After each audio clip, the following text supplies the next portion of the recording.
So grace and peace be unto you all on this beautiful morning. Honey, right now in the Poconos, I came home from a blessed weekend, I should say. And we drove through some storms. We had some snow squalls and we had some high winds. And this morning, the high winds is still in existence. So that's what I'm getting ready to drive through, the high winds. But it's okay, because you know how our Heavenly Father do. He equips us. He equips us for everything, every trial and tribulation, every season that we're walking in and that we go through, right? We're fully equipped, and we're about that life. So that's all right, because I'm going to drive right through all this high wind and get to where I got to get to, which is to work. So all about my weekend. I had to get on here and share with you all about the amazing weekend that I had, that I endured, that I experienced. I'm so full. I'm so excited. You can hear in my voice how hoarse it is. There was laughter. There was tears. There was us loving on each other, hugging on each other, embracing each other, praising the Lord. I mean, this was a phenomenal retreat with all these women, gorgeous women. Oh my God. From all over. Women came from all over to Virginia, Chester, Virginia, beautiful area. And we all fellowshipped. Oh my God. And so I met this group of the women, the founder actually, Sabrina. And you know, on Facebook, you have to fill out a questionnaire before they allow you to come into a private group. And so I've been filled out the questionnaire and I've been invited into the group and didn't realize it because I don't stay on social media long. And so one day I was just scrolling through on my page and just being bored and I came upon Love on Me, and I'm like, I'm a part of this group. What is this? And so I opened it up, and lo and behold, God knows my heart and he knows what I need and what I'm accustomed to. And lo and behold, there was a retreat. And I love retreats. Like when I was younger, I was a teenager and we had a retreat in Morristown, New Jersey. And ever since I had that experience as a teenager, it never departed from my soul. Because I know how my spirit was fed. I know what I received. My cup was full. And that was as a teenager, I experienced that. So I was soul searching for a retreat. And, the church that I was a part of, they would call it a retreat, but it would be a one-day thing. And the one day just wasn't enough for me. It was fulfilling. It was uplifting. It was encouraging and inspiring. But it wasn't a retreat that I was accustomed to. My take on a retreat is a whole weekend getaway with a bunch of sisters, and we're all fellowshipping and loving on the Lord and loving on each other and speaking on our darkest, deep down experiences, because it's a release. A retreat is where you go to release the things that, to become free from the things that holds you held in bondage, that holds you down, So I needed that. I needed that for years. And when I went into this group, I found it. And when I found it, I put it in the women's group that me and my sister and our other spiritual sisters have. And so many people responded within our group, and we got a van and we drove down. And my God, how awesome is my God. He gives me what I need when I need it. And like I said, I was a teenager when I attended the very, very first and last retreat that I've been to before this one. I was a teen. And when I say how God is so merciful, he's so merciful, because look at how he allowed this retreat to just pop up on that page, and how he allowed me to sit amongst all of these God-fearing women. And when I spoke to the founder, she was telling me, she says, I forgot what I had said to her. And she says, well, it's not that type of retreat. We're just women coming together. We're loving on each other. It's not like so spiritual. holier than thou, the shouting, the da-da-da. And let me tell you something. I said, okay, no problem. We still want to go because we still need that release. And I made sure I shared it within my group as well, what she had said about the type of retreat it would be. We know we ain't dancing on our head and twerking and carrying on. We're having a good time in the Lord, right? And so you can't stop what God put in place, and you can't hide the God that's within. When he's in the building, he's in that building, and he's going to show up and he's going to show out regardless to what you say, regardless to how you going to say it's not going to be this and it's not going to be that.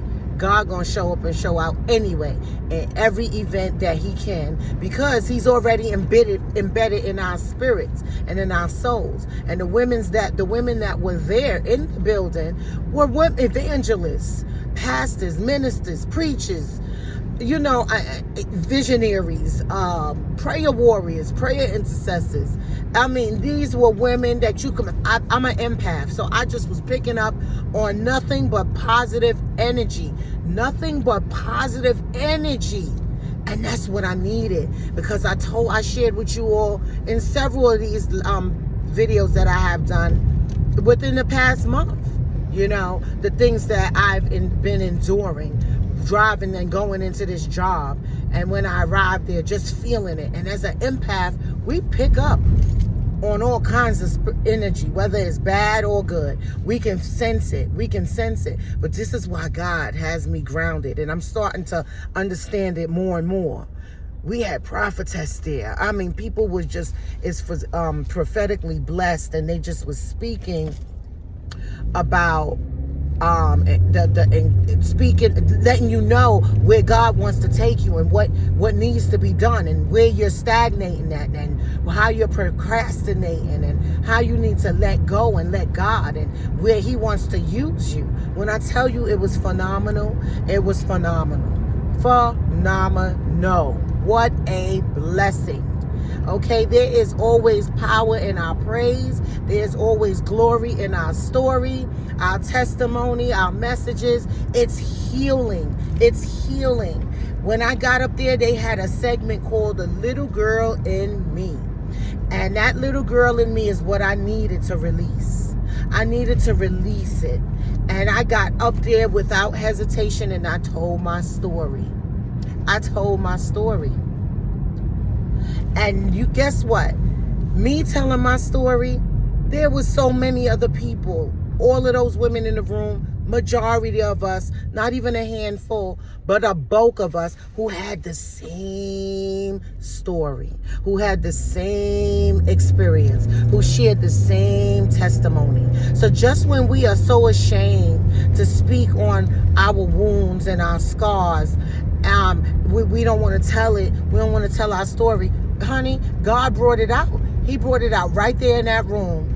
He brought it out right there in that room, and we left it right there in that room, and we loved on each other, and we encouraged each other, and we embraced each other, and we cried ugly tears with each other, and we left feeling full. Because my story was everybody else in that room's story. At least a piece of it, if not all of it. We've all shared and endured the same thing. That wasn't by chance that happened at that retreat. That was all God's doing. So when I tell you God is so powerful, he's so merciful, and whenever the enemy comes to attack us, he says, no, not that one. You can't have her. So you might as well get your hands off of her. Get that thought out your mind of what you think you're going to do to my daughter, because you're not going to do it to her. I'm telling y'all. There's power in the words that come out our mouths. That's why we got to be careful what we allow to slide off our tongues, because we can't take things back. And then we learned about boundaries. And that's something that I mastered from last year. That's what built me up and had me so strong. And that's what equipped me to deal with the things that I'm dealing with, is because of boundaries. And with those boundaries come the word no. Not being afraid to say no, to tell people no. honey, I learned that last year and exercised it very well. Because even with our children, my son, he would have me ripping and running and carrying on all about the place. And I had to tell him no. It was times I had to tell him no. I have to work. No, I'm tired. No, I'm not going there. Find your own ride. Get there the best way you can, or you just won't be going. But your no have to be a firm no. And we learned that we got to be respectful when we say no. We don't have to be nasty about it, but you got to be respectful. Again, you don't have to be nasty with your no's, but you got to be respectful. What's going on up here? I can't even see. Child, Lord have mercy. Okay, she doing a stop. All right, that's the popo, y'all. I'm sorry. I got to make sure what's my surroundings, what's going on. But you got to let your no be your no. And you don't have to be nasty about it. So we learned that too. I'm telling you, it was so much giveaways and so much takeaways from this. And all of the things that we received, beautiful hotel we stayed at, was only $100. And I know I've been on retreats that ran me $300 and better for a whole full weekend of being fed. Lunch, breakfast, dinner. I mean, gifts, vendors was there. I mean, only $100, and you found your own way there and booked your own hotel. And even so, booking the hotel was affordable. So when I tell you, it was so much power in the praise. The Lord was up in the building, honey. He was all in and out and through that hotel. They even had a little girl soccer team. It was this big soccer thing going on, event. And you had all these little kids ripping and running. And these people, you know, they always looking at us like we're strange. But honey, we ain't care. We was decked out every night. We was showing up and showing out every single night. We was smiling and embracing them and praying for them and encouraging them while we were receiving it. Look at God. And this is how we do. It's always a dominoes effect. It's always a domino effect. We are not to hold things to ourselves. We're not. We're supposed to share the blessing, honey. We are supposed to always share the blessing. And so I had to get on here to tell y'all, there's power in your testimony. Don't be ashamed to speak about the things that you've gone through, because it's releasing. And sometimes that release that you need is to be around other strong women who can build you up. Who can build you up. I received things that I received so much that I didn't even expect to receive. Because remember, it wasn't supposed to be about, you know, all of that deep church stuff. But guess what, honey? It turned out to be that anyway. God always shows up and shows out. And we were praising the Lord. People were crying, shouting, rejoicing, letting a release. I mean, we had a phenomenal time. Phenomenal time. No regrets at all. Everybody just let go and let God, and we let him have his way. That was the beauty of it. Beauty for ashes. You hear me? God had to shatter me into pieces. Shatter Judith into pieces. Break me up. Not take one limb off and place it here and place it there. No, he had to break me up into pieces to build me up into the woman that I am today. And when I tell you I'm so excited that he did that, I have no regrets that he did that. I am astonished that God has did that. And all the things that he's doing in me. He's not even finished yet. Because guess what? The storms don't stop. It's going to keep on coming. It's going to keep on coming. But we're fighters. We're built for this life. That's why I have to pick and choose my friends wisely in my circles and who I choose to be with around. Because that turning up stuff, I've been there, done all that. That's in the past. That's not where God has me to be. So I'm unapologetically not sorry for my choices and who I like to be around and what the things that I like to do now. I like to live a low-key life because that's where God has me. That's the walk that he has me in now. Because I felt that I turned up enough. I did all of that turning up, all of that turning up. When I walk into a room, women see the God in me. Everybody walked up in that room. Everybody complimented each other. That's the type of women that I like to be around. Not those that always want to be seen and they doing team too much. No, we all loved on each other. We all encouraged each other. We all embraced each other. Nobody was doing team too much. Nobody was wanting to be seen and wanting to be heard and overshadowing each other. No, it wasn't even about that. It wasn't about that for all of us, I should say. It was not about that. And I picked up on that, and I love it. I love being around genuine, true women of God. Sisters that's growing. Sisters that can come out with that ugly cry. They not trying to hide and make it seem like they have such a perfect life. No, they've been through some storms. They've been through hell and back, and they're not ashamed to say it. They're not ashamed to share it. That's the type of sisters I want to surround myself with. Not you trying to create this perfect life. Because everybody knows that ain't nothing perfect in this world but God. So I love that transparency, and I just had to share my weekend with you all. Oh my God, I'm going into this place, my place of work, feeling so full. Can't nobody steal my joy. Don't nobody even try to steal my joy here today. You hear me? I feel so good. I feel so good.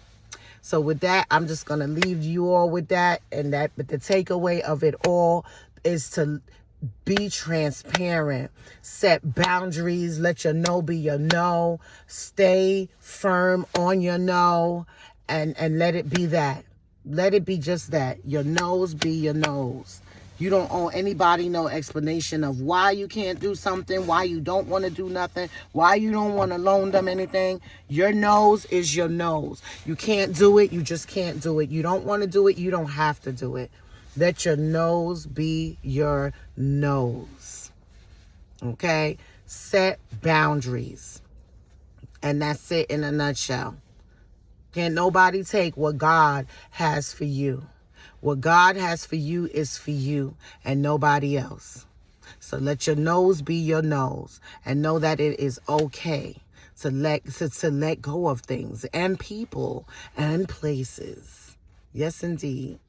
All right. So with that being said, remember, y'all, this is the day that the Lord has made. I shall rejoice and be glad in it. God bless you.